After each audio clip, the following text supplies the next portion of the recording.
Hello, everyone. I hope your weekends all went fantastic. And I hope your Monday is also going fantastic as well. Of course, if it's not going fantastic, well, you're in social studies now, so it'll get better. Today, we are going to be talking about the Louisiana Purchase and Lewis and Clark. You do have notes in your digital notebook that you do need to be filling out for both of these topics.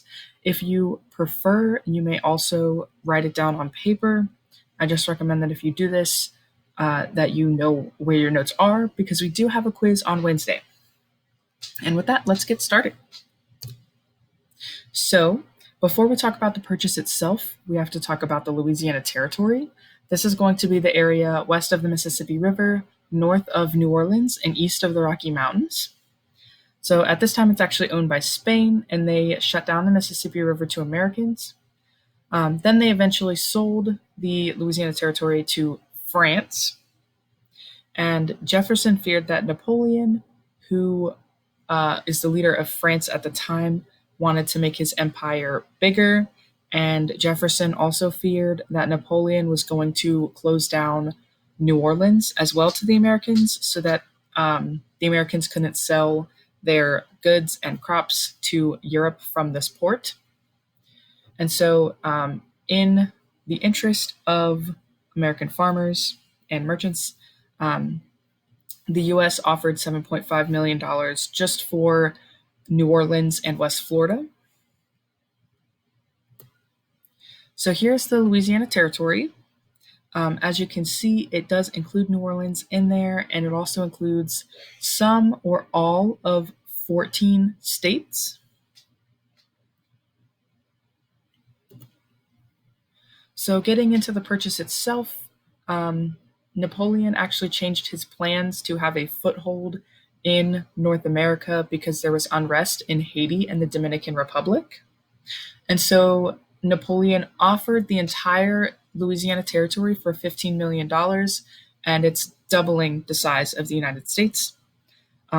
This territory was only $15 million, and that's about 3 cents an acre, which is very, very, very cheap. So, yeah. Going on to Lewis and Clark, though, because we do need to talk about them as well.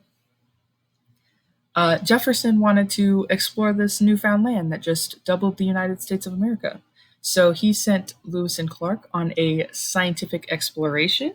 This expedition included 50 men, including Clark's slave York. Congress did see this as a lot of money, but of course, this is newfound territory. We don't know anything about it, so they approved of this expedition. And Lewis and Clark left St. Louis in 1804.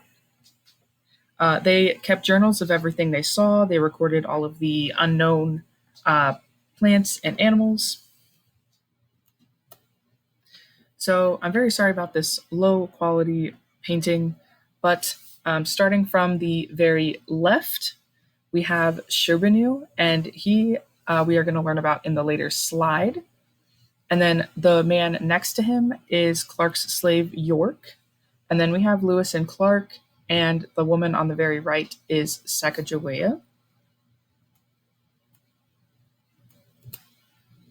So Sacagawea and Charbonneau actually don't come until a little bit later in their exploration. Lewis and Clark traveled to North Dakota where they were looking for Native Americans to help them. And so they actually met Sacagawea and her husband Charbonneau, and they hired them to help them along their journey.